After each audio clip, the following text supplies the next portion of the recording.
Hello, hi guys! Magandang hapon, magandang gabi sa inyong lahat.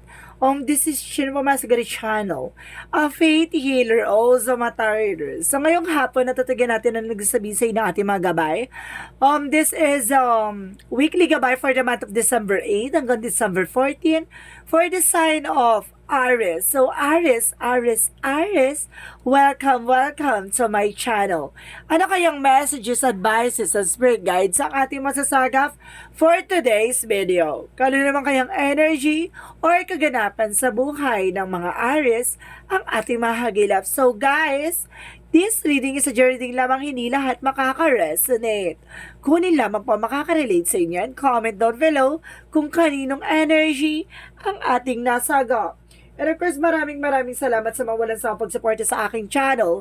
Lalo na hindi nag-skip ng ads. Naway pagpalain po kayo ng Diyos at may kapal.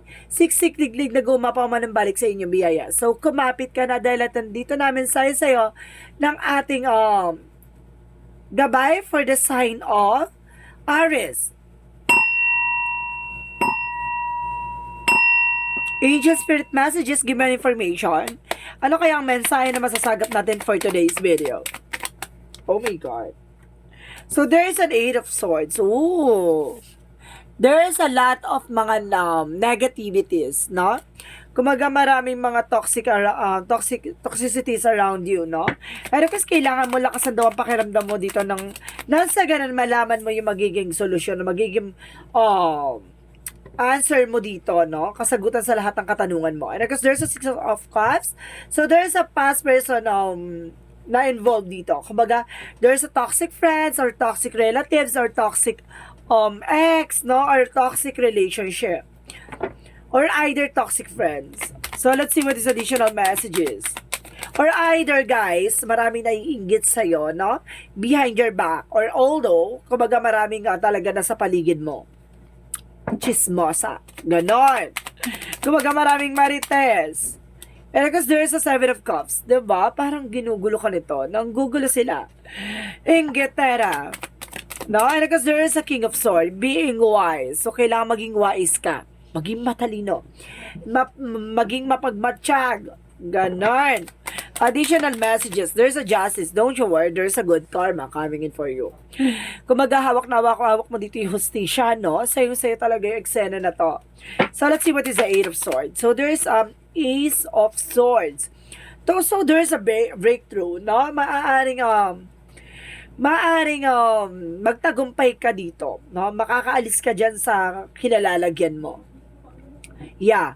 And I guess there is a Five of Pentacles reverse. So, sinasabi dito makaka-recover ka na rin from the finances na maaaring kumbaga itong friend mo, no, parang kumbaga dinala ka sa problema pagdating sa finance o mamaya, 'di ba? Kumbaga sinama ka sa mga utang-utang, ganun or something na kumbaga makaka-recover ka about sa finance. Ibig sabihin na kumbaga nabaong ka sa utang nang dahil dito sa kaibigan mo or nang dahil dito sa family mo or something sa relatives or something sa toxic relationship, no? Kumbaga, let's see what is the Three of Swords. So, there's a Knight of Wands. So, there's a slow and steady. Napanatingin kalmado, hindi ka pwede mainit ang ulo, no? So, sinasabi dito, kailangan mong kumalma. So, let's see what is the Seven of Cups. And of course, guys, there's King of Cups. So, there's a devoted and supportive person, no? Talaga nandito ay may talaga ang nakalaan sa'yo, no? Maaring maraming nanggugulo, no? Maraming mga inggitera nga. And because there's a Five of Wands, so there's a conflict, no? Kumbaga ito yung nagbibigay ng ng problema, no? Competition, or something complication, no? And because there's a Queen of Pentacles, so there's good sense pagdating sa finances, sa pagdating sa negosyo, hanap buhay, no? So let's see what is the Eight of Swords and the Ace of Swords. Oh my goodness. Because there is a Ten of Pentacles. Wow! There is a long-term success and long-term investment. So, matatagpa mo to, no? Matatagpa mo to. Malalaman mo itong mga bagay na to. At talagang mapagtatagumpayan mo siya. Let's see what is the Six of Cups and the Five of Pentacles in reverse. So, there's a Three of Cups. So, I told you, so, there's a third party or something, a friend or something, a toxic relationship. No, so, sinasabi dito, magkakaroon ka ng celebration. So let's see what is a Three of Swords and of course the Knight of Wands. So there's a Four of Pentacles. Protect your power, protect your energy, no? Protectionan mo yung grounds mo, even your territory, even your finances, no? Or the source of income. Kailangan mo kumbaga panating kalmado pagdating sa paggastos. Isa pa yan. And of course, kailangan maging kalmado ka. Hindi mo dapat inuuna yung galit, no? Bago ka mag-take ng action. Kailangan mo maging mahinahon. Bawal kang padalos-dalos, So, let's see what is the Seven of Cups and the King of Cups. And of course, guys, there's a Page of Wands. So, there's the good news. Oh my God.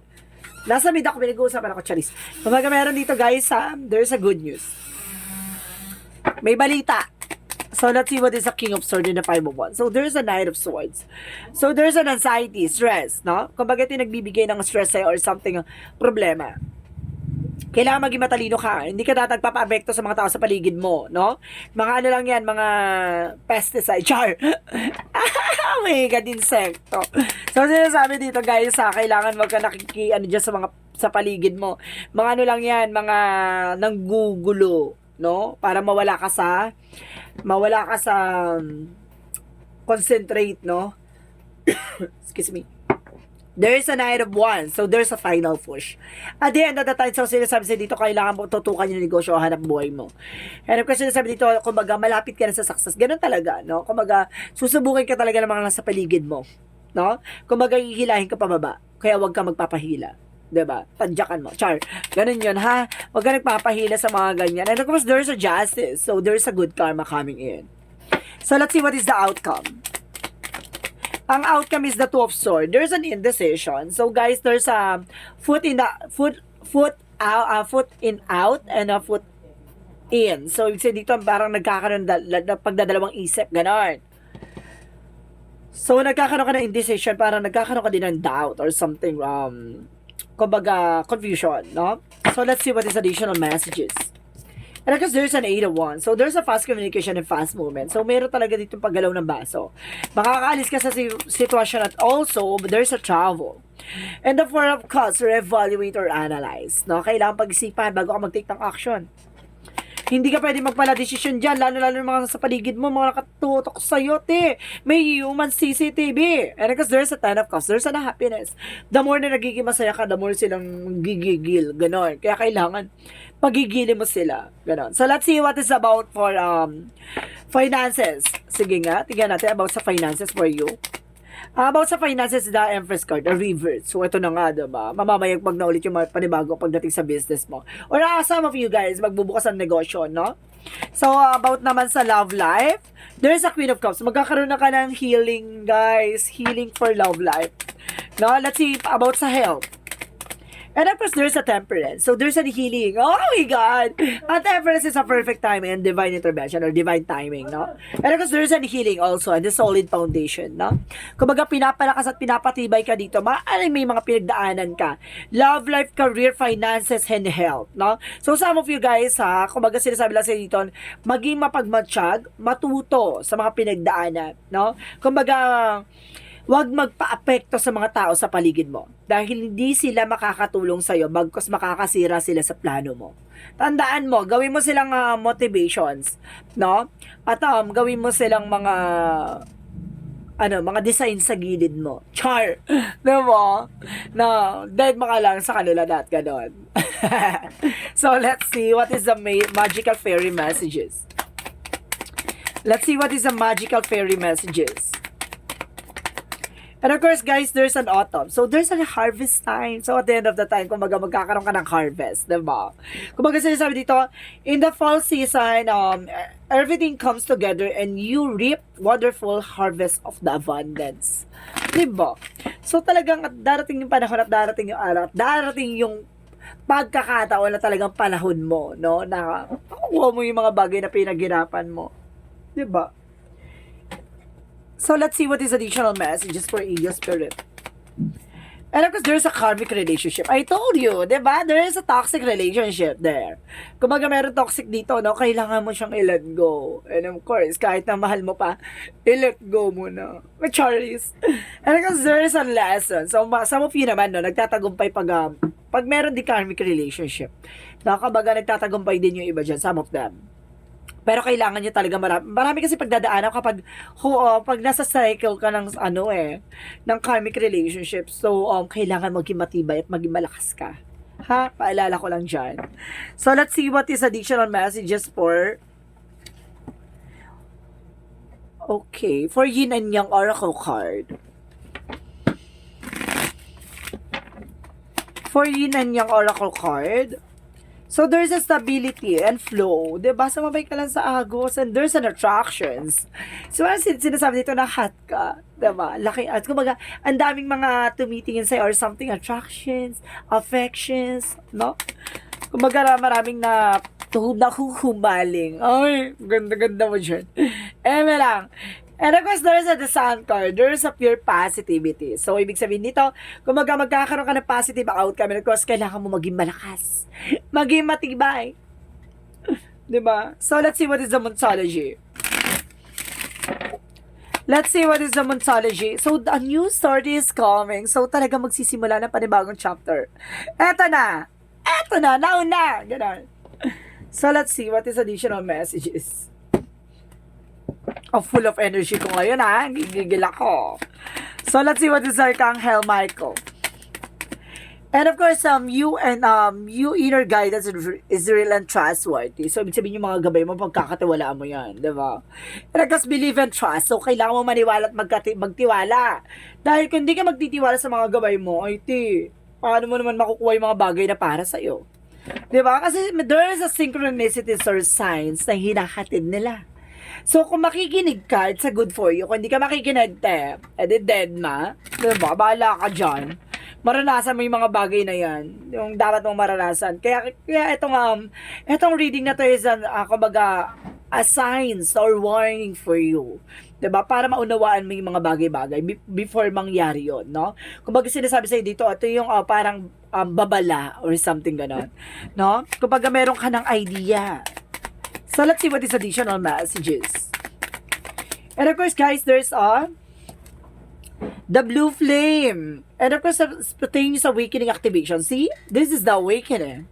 Parang ginigising ka lang sa katotohanan na may mga bagay na posibilidad na mangyari. Diba? And of course, there's additional messages. And of course, there's a water and emotion. So, some of you, kumbaga, magiging emosyon, no? And of course, I told you so. There's a snake, no? There's a third party. So, talaga may ahas. No, may traitorty. No? Hindi lang siya sa relasyon. Pati rin siya sa paligid mo. Maraming inggit ng kapitbahay. And of course, go for it. So, kailangan mo ilaban. Diba? Alam nyo guys, hindi talaga kayo alam mo, ang Aries talaga, no? Talagang pinalilibutan ng mga negativities like, inggitera, bisyoso, no? And of course, mga marites. So, let's see what is the energy. And because there is a man holding a heart. So, some of you if you are an Aries na lalaki, may pinangahawakan na po. Kumbaga, meron kang minamahal, no? If you are an Aries na babae, meron taong may hawak ng puso mo. No? And of course, dito, there is a walking away. So, kailangan mo talaga umalis sa sitwasyon. Umalis ka dyan sa eksena na yan. Diba? Kung mawala ka, there's a toxic, no? There's a toxicity. It's either toxic relationship, a toxic friend, or toxic families. No, sinasabi sa'yo dito, kailangan maging aware ka. Kailangan mo nang kumawala dyan. Kasi, kumbaga, hindi ka makakabangon at hindi ka makakaahon kapag puno ng negativity sa paligid mo. Totoo yan. Pero kasi there is a discipline. So, some of you, kailangan nyo rin ng disiplina, no? Yung disiplina like na, huwag ka nagtitiwala basta-basta. Diba? Dapat alam mo na yung grounds mo. Hindi ka na basta-basta nag-open up, kani-kanino, diba? Much better kung sarilihin mo na lang. And of course, kailangan mong parang pakawalan mo yan sa ating Panginoon. Kumbaga magdasal ka, diba? Ganon. Kumbaga umiyak ka sa Kanya, ilapit mo sa Kanya lahat ng bagay. Ganon. Kaysa iyak mo yan sa kaibigan mo. Malalaman mo yan dun sa ibang tao na, ay si umiyak-iyak sa akin, nag-emote ng ganito. Masyadong drama. Diba? Eh di na-chismis ka pa. So, let's see what is the romance. Si God, hindi niya yung chismis yan. Ganun yun. And kasi nasabi dito, there's a codependency. So, see? Addiction are affecting your romantic life. So, some of you may obsession or something. Inggitera, diba? Mamaya addict yung friend mo. Char! And because there is a career change, so kailangan mo babaguhin yung career mo. No? And of course, kailangan mo rin yung baguhin yung career nila. Kasi sabihin mo ka mo, ano yung career mo sa buhay mo, yung pagiging marites. Char. So, let's see what is Arcangel Raphael. Exercise is the key. So, kailangan nyo ng exercise, no? Nasa ganon para ma-relieve yung stress. And of course, yung pananakit ng katawan. So, kailangan pagbawisan. So, let's see what is the chakra. Let's see what is the chakra. And of course, there's an impatience. So, ngayon parang gusto mo pala, desisyon, gato, ganyan. Kailangan mo habaan yung pasensya mo. Hindi sa lahat ng oras at hindi sa lahat ng panahon. Yung mga bagay na yan, mangyayari agad-agad. No? Huwag kang pala desisyon dyan, T. So, let's see what is the Jesus loving quotes. Let's see what is the Jesus loving quotes. Whatsoever you shall ask the Father in my name, He will give it to you. So, see, I told you, di ba? Humingi ka dyan at talaga manalangin ka sa ating Panginoon, lalo-lalo kay Ama, di ba? Na, kumaga, dapat mo siyang kausapin kung ano yung mga bagay na gusto mong sabihin sa Kanya, na gusto mong makuha yung ganito, or gusto mong makaalis sa situation, no? Ibibigay niya yan. Basta alam mo at alam niya na yun ng mga bagay na yun, nanggagaling sa puso mo, hindi sa isip mo. Tandaan mo yan. Kasi, kumbaga nakikipag-ugnayan tayo kay God sa puso, ha? Sa mismong damdamin or nararamdaman mo. So, let's see what is the angel's number. Kaya pagdating yan kay God, hindi mo siya mapepeke, ha? Alam niya ang mga bagay, kumbaga ligaw ng bituka mo. Ganun. Alam niya yung mga nararamdaman mo. Kaya kung ano man yan, ibigay mo sa Kanya, ipagkaloob mo sa Kanya yan, no? Kumbaga mabigat man yan, lahat ng bagay na yan. Kung alam mong hindi mo na kaya, surrender mo. Kasi gagaang yan, ha? Ganun lang yon. Huwag ka nang mag-deny dyan, T. Stop pretender. And of course, sa dito, I am aligned. So, inililinya ka lang talaga. At talagang malilinya ka talaga dito. And you are possession of the incredible creative powers and it is assured that you can achieve anything you wish. No? Kumbaga, nasa tamang landasin ka na yung mga bagay na yan, na kumbaga, binigyan ka na kakayanan na makuha at may sa kataparan yan. Kumbaga, sinasabi sa'yo dito, lahat ng mga bagay na gusto mo or mga hangarin mo sa buhay ay maaaring matupad, no? At maaaring makuha mo. So, ibig sabihin nito, kailangan mo lang talagang mag-focus sa ginagawa mo. At magpasalamat, no? Sa ating poong may kapal sa lahat ng biyaya at mga problemang ipinagkaloob niya. Kasi hindi naman yan ibibigay niya sa yung problema kung hindi niya alam na kaya mo. No? At alam niya yan, bagay na yan na makakatulong sa'yo. So, this is the messages of life. So, oh my goodness. May angel's number pa pala tayo. Sorry, guys. So, mag-isip kayo ng question nyo regarding kung ano man yung gusto nyo itanong. Nandito yung answers. Angel's answers. So, pwede kayo magtanong. So, bibilang ako ng 3. Kailangan nakapag-isip na kayo. Okay? Shuffle muna tayo. 1, 2,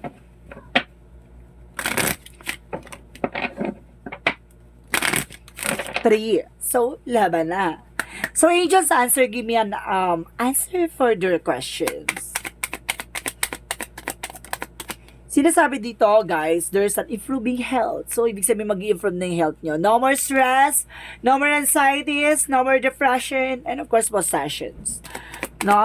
And of course, let's see. And of course, peaceful resolution. No? Diba? Magkakaroon ka kapayapaan na solusyon. Lumapit ka lang sa Kanya. Masusolusyonan yan. Guarantee ako yan. Lumapit ka kay Ama.